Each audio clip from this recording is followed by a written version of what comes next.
प्रणाम। गुरुगीता चैनल को आपण मानक स्वागत जनाऊे। सत असत कौन? जहा आम आखि को देखा जाएनी ताकू मानिबा सहज कथा नुहे। जे निराकार आकार नहीं, एही सत्य तत्व को बुझिबाकू हेले मन बुद्धि इंद्रियठू ऊपर को उठिबाकू हुए। एही सत्य तत्व को खोजुछंती अनेक मुनि ऋषि हजार हजार वर्ष तपस्या करिछंती। एही सत्य तत्व को देखि हुएनी, धरी हुएनी। एहा केवल अनुभव करिवार विषय। परम ब्रह्म को एही स्थूल शरीर रे अनुभव करिबा हेउची सबुठु बड़ प्राप्ति। एहा एक सुख, परम सुखर अनुभूति। एही जड़ दुनिया रे रहु रहु आमे मानि नेछे जे परमात्मा तत्व को आमे देखि परिबानी।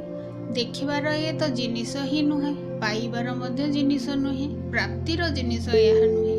यह केवल अनुभव, एक्सपीरियंस करिबा विषय। सेही परम सत्य तत्व को जे अनुभव करिछंती, सेही तत्वदर्शी माने परमात्मा को फूलरे, पत्रे, प्रजापति रे, कीटरे, पतंगरे, वायु, जल, जीवजंतुरे सबुठी तांको ही देखंती बा बुझिपारती निजर अंतः दृष्टि द्वारा, आत्मज्ञान द्वारा। तेबे कथा चलीछि सत असत बा रियल अनरियल उपरे।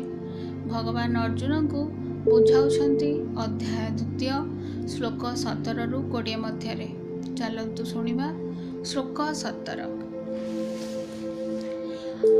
अविनाशी तु तद्विद्धि जेन सर्वमिदं ततं विनाशमव्ययस्यस्य न कश्चित् कर्तुमर्हति। जहा द्वारा ए संसार व्याप्त ताहाको तुमे अविनाशी बोली जान, केही हेले एही अविनाशीर विनाश करि पारंती नाही। आसंतु व्याख्या सुनिबा। अविनाशी तु तद्विद्धि अर्थात सेही अविनाशी तत्व को बुझिबाकू टिके चेष्टा कर। जेन सर्वमिदं ततम, जहा द्वारा ए संसार व्याप्त होईछि, पूरा गैलेक्सी तैयारी होईछि महापरम ब्रह्म तत्वरे, महाकाश तत्वरे। ए संसार तो एक छोट स्थान।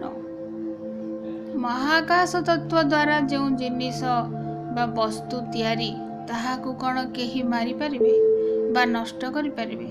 मनुष्य रोबोट बनाए, रोबोट कौन मनुष्य को बनाए? सेही बळी भगवान जे कि ब्रह्मांड गैलेक्सीर मालिक, से आम भली छोट छोट खेलना रोबोट बनैछंती। सेथिरे गोटे गोटे माइक्रोचिप रखि दैछंती, ताहाकू जीवात्मा कहा जाए। जीवात्मा परमात्मांकर एक छोट आटम भली एक अंश। आउ एहार शक्ति अपार। यह एक शक्ति, तेणु एहाकू केही नष्ट करि पारिबेनी। एही सत्य तत्वर विनाश ही नहीं, तेणु एहाकू अविनाशी कुहागला। हे अर्जुन, तुमे जेउ भाबुछ मु युद्ध न कले एमाने सबु मरिबेनी, सेमिति हबनी। तुमे युद्ध कर कि न कर, एमानंकर विनाश हेबा निश्चित, कारण एमानंकर समय सरीगलानी। जेमती गाड़ी रे पेट्रोल सरला पड़े आ गाड़ी चली पारेनी, ठीक सेमती मनीष शरीरर समय सीमा थाए। समय सरीगले आत्मा को देह परिवर्तन करने ही हुए। परमात्मा संसार रे थाई मध्य निजकु अलगा करी रखिछंती। मोर संसार बोली मोहित हेउनांती, मु एहाकु तैयारी करिछि बोली गर्व करुनांती। सेहीपरि आत्मा शरीर रे रही मध्य निजकु अलगा रखे। एही जीवात्मा कौनसी शरीर रे आबद्ध नुहे। भगवानंकर 84 लाख स्पेसीस जोनि को एही जीवात्मा जाई परिबो। जे कौनसी योनि को से जाई परिबो, ता निज इच्छा रे जाई परिबो, किंतु कौनसी शरीर सहित से युक्त होई परिबो नाही, बरं मुक्त होई रही परिबो। यहाँ पर आसंतु सुनिबा श्लोक 18। अंतवंत इमे देहा नित्यस्योक्ता शरीरिण अनासीन प्रमेयस्य तस्माद्युध्यस्व भारत। अर्थात अविनाशी अप्रमेय और नित्य स्थित एही शरीर देह गुड़ी को नश्वर कहुଯାଇଛି। तेणु हे अर्जुन तुम्हें युद्ध कर। आसंतु व्याख्या सुनिबा। अनासीन अर्थात कौनसी कारणरू कौनसी अवस्था रे कौनसी परिस्थिति रे बा कौनसी समय रे मध्य जहार परिवर्तन नाही, टिके भी हलचल नहीं, जेमिति को सेमिति रहे, ताहार नाम अनासी बा अविनाशी। अप्रमेयस्य अर्थात जहार प्रमाण बा प्रमेय नहीं, जे प्रमाणर विषय ही नुहे, अर्थात जहा अंतःकरण और इंद्रिय मध्य जानी परिबेनी, ताकू अप्रमेय कहती। भगवान अछंती बोली कौन प्रमाण अच्छी, एमती बहुत नास्तिक हमको पचारती, आपण मान को भी पचार शुणी आपण मैंने भगवान अछंती कोठी अछंती, किए प्रमाण कर पारिबो? केही प्रमाण कर पारिबेनी। गॉड पार्टिकल जानिबा को प्रमाण करबा को वैज्ञानिक माने मध्य बहुत चेष्टा करछंती, किंतु केमिति प्रमाण कले यह मध्य आश्चर्यर विषय। एही तत्व तो प्रमाणर विषय ही नुहे, एक्सपीरियंस अनुभव करिवार विषय। जो महान ऋषि मुनि एही तत्व को अनुभव करिछंती, सेई माने ही आमको प्रमाण दे परिबे। आमर श्रद्धा जेतिकी रहिबो आमे सेतिकी ही अनुभव करि परिबा। सेही ज्ञानी गुणी तत्वदर्शींकर कथा को ही प्रमाण भाबी आमे जदि आगेइबा हुए तो आमर कल्याण हेबो, किंतु प्रमाण होई परिबनी। कौनसी शास्त्र बा कौनसी संत महात्मा कहा को बाध्य करती नहीं, आमको मान, आमको रेस्पेक्ट कर, आमे जहा कहूचु सेटा ठीक।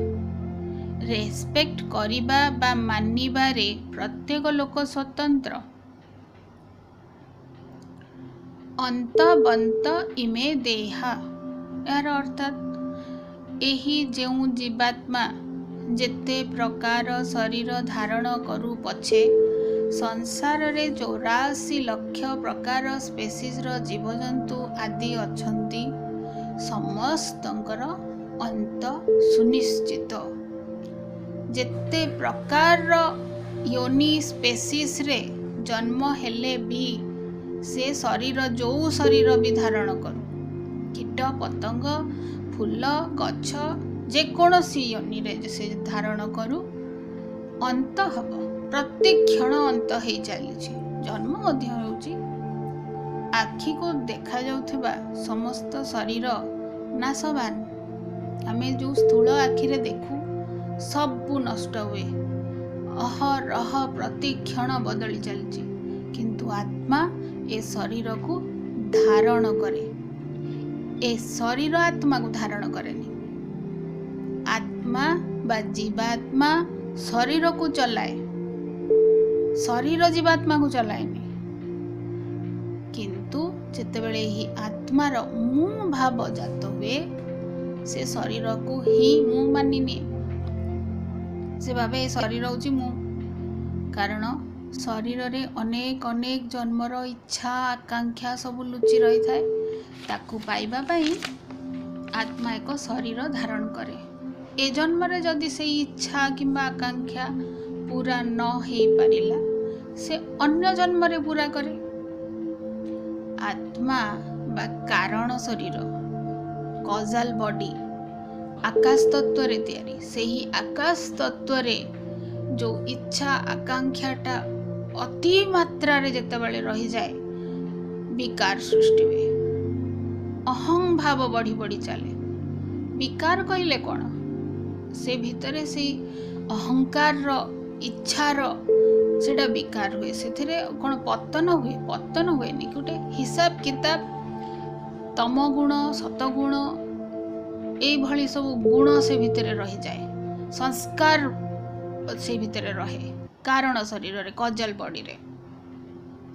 ସିଦ୍ଧି, ବୁଦ୍ଧି, ଧନ, କ୍ଷମତା ଏହିସବୁ ପାଇବାର ଇଚ୍ଛା ହେବା ଦ୍ୱାରା କାରଣ ଶରୀରରେ ବିକାର ଆସେ।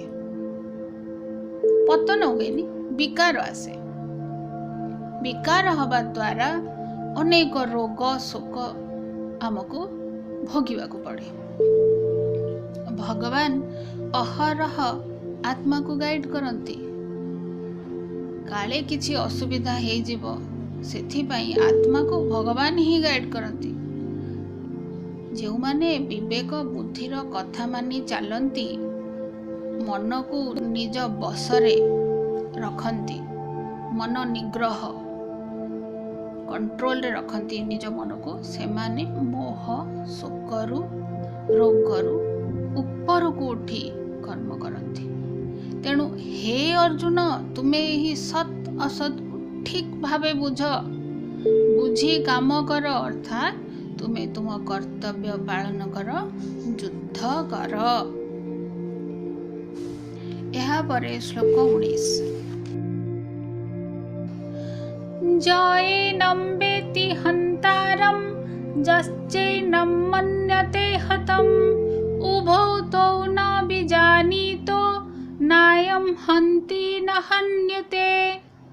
ଅର୍ଥାତ୍ ଯେଉଁ ମନୁଷ୍ୟ ଏହି ଅବିନାଶୀ ଶରୀରକୁ ହତ୍ୟାକାରୀ ମନେ କରେ ଏବଂ ଯିଏ ଏହାକୁ ମରଣଶୀଳ ମନେ କରେ, ସେ ଦୁହେଁ ଏହାକୁ ଜାଣନ୍ତି ନାହିଁ। କାରଣ ଏ ମାରେ ନାହିଁ କି ମରେ ନାହିଁ। ଆସନ୍ତୁ ବ୍ୟାଖ୍ୟା ଶୁଣିବା। ଅର୍ଜୁନ କହିଲେ, ମୁଁ ହତ୍ୟାକାରୀ ହୋଇ ବଞ୍ଚିବାକୁ ଚାହେଁନି। ପ୍ରଥମ ଅଧ୍ୟାୟରେ ସେ କହିଥିଲେ ଭଗବାନଙ୍କୁ, ମୁଁ ହତ୍ୟାକାରୀ ହେବାକୁ ଚାହେଁନି। ମୁଁ ମୋ ନିଜ ଲୋକଙ୍କୁ ମାରିକିରି ହତ୍ୟାକାରୀ ହେଇ ମୋତେ ସମସ୍ତେ କୁହନ୍ତୁ, ଏତା ମୋତେ ଭଲ ଲାଗିବନି ଜାଣିବା। ତାଠୁ ବରଂ ଭଲ ମୁଁ ଭିକ୍ଷା କରିବି। ତାର ଉତ୍ତରରେ ବୁଝାଇବାକୁ ଯାଇ ଭଗବାନ କହିଲେ, ଜଏନଂ ବେତ୍ତ ହନ୍ତାରମ୍। ଅର୍ଥାତ୍ ଜୀବାତ୍ମା ନିଜେ କିଛି କରିପାରେନି, ସେ ଶରୀର ଦ୍ୱାରା କରାଏ। ଶରୀର ଏକ ପ୍ରକାର ଟୁଲ। ଜୀବାତ୍ମା ଶରୀର ଦ୍ୱାରା କରାଇ ନିଜେ ଭାବେ ମୁଁ କଲି। ଜୀବାତ୍ମାର ଇଚ୍ଛାରେ ଏହି ସବୁ କ୍ରିୟା ହୁଏ, ସେ କିଛି କରେ ନାହିଁ। ଯେଉଁ ବ୍ୟକ୍ତି ଆତ୍ମାକୁ ହତ୍ୟାକାରୀ ଭାବେ ବା ଯେଉଁ ବ୍ୟକ୍ତି ଆତ୍ମା ମରଣଶୀଳ ବୋଲି ମାନି ନେଇଛି, ସେ ପ୍ରକୃତରେ ଶରୀର, ଆତ୍ମା, ପରମାତ୍ମା ସମ୍ବନ୍ଧୀୟ ବିବେକକୁ କିଛି ବୁଝିନି, ସେ ମହତ୍ଵ ହିଁ ଦିଏନି। ଯେଉଁମାନେ କ୍ରାଇମ୍ କରନ୍ତି, ହତ୍ୟା କରନ୍ତି, କ୍ରିମିନାଲ, ସେମାନଙ୍କର ଆତ୍ମା ଦ୍ୱାରା ପ୍ରେରିତ ହୋଇ କ'ଣ ହତ୍ୟା କରନ୍ତି? ନା, ଆତ୍ମା ସେଠି ପ୍ରେରଣା ଦିଏନି, ବରଂ ସେମାନେ ନିଜର ଇନ୍ଦ୍ରିୟମାନଙ୍କ ଦ୍ୱାରା ପ୍ରେରଣା ପାଇ ଏହି ଜଘନ୍ୟ ଅପରାଧ କରନ୍ତି। ଆତ୍ମା କେବଳ ବିବେକକୁ ମେସେଜ ଦେଇପାରେ, ଆତ୍ମା ମନକୁ ଦେଇପାରିବନି। କେବଳ ବିବେକ ସାଙ୍ଗରେ ତାର ଲିଙ୍କ, ପ୍ରେରଣା ଦବ, ମେସେଜ ଦବ। ଯେଉଁମାନେ जो मानकर मन थंडा मन बुद्धि को स्थिर करि पारछंती से माने केवल विवेकर मैसेज जानी पारंती सुनी पारंती ताको हमें इंट्यूशन मध्य कहंती आमे बुझी परिबा आगो को कौन करियार अछि सेटा जानी परिबा किंतु जो मानकर मन बुद्धि इंद्रिय विवेक कथा मानेनी से मैसेज सुनिबे नाही विवेक रो कथा गोटे कौन सुनिब सी कौन कहूँ से मानी मोर जहाँ इच्छा मुझे करी इंद्रिय जदि शुणिला बुद्धि जदि मानिला तेबे से अपराध हेबनी जदि बुद्धि विवेक रो कथा को मानिलानी तेबे हत्या करिबा सुनिश्चित। आजिकाली अपराध बढ़िबार कारण आमर मन बुद्धि इंद्रिय काहारी कथा शुणा चाहती भल कथा कहले असुविधा मन बुद्धि इंद्रिय एमाने सबू लगाम छड़ा घोड़ा परी जहा को जहा मन हैला करिबा द्वारा अपराध बढ़ी चले। आत्मा मरणशील नुहे कहीं को आमे 20 नंबर श्लोक रे बुझिबा।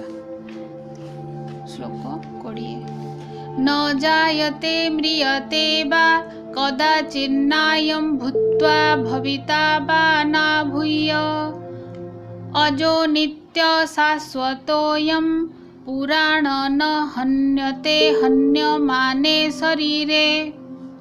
अर्थात एही शरीरी केबे जन्म हुए नहीं कि मरे नहीं तथा एहा उत्पन्न होई पुनर्बार हुए नहीं।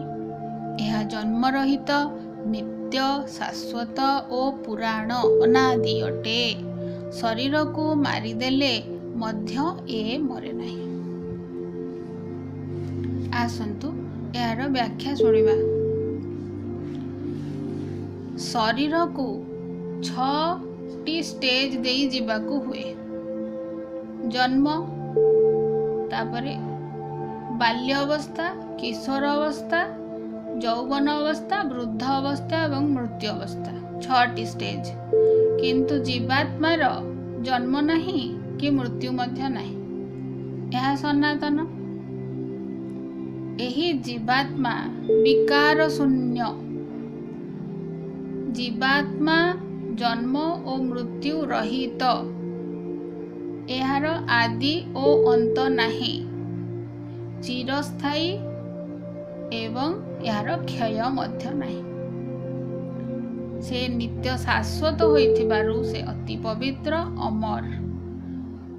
बड़ किंबा छोट एक्सपैंड एक्सपांशन डिप्रेशन कंप्रेशन किछि एथिरे ही परिबनी कारण यह होची एक चेतना शक्ति पावर। पावर रो कौनसी प्रकार रो पतन नहीं किंबा विकार मध्य नहीं।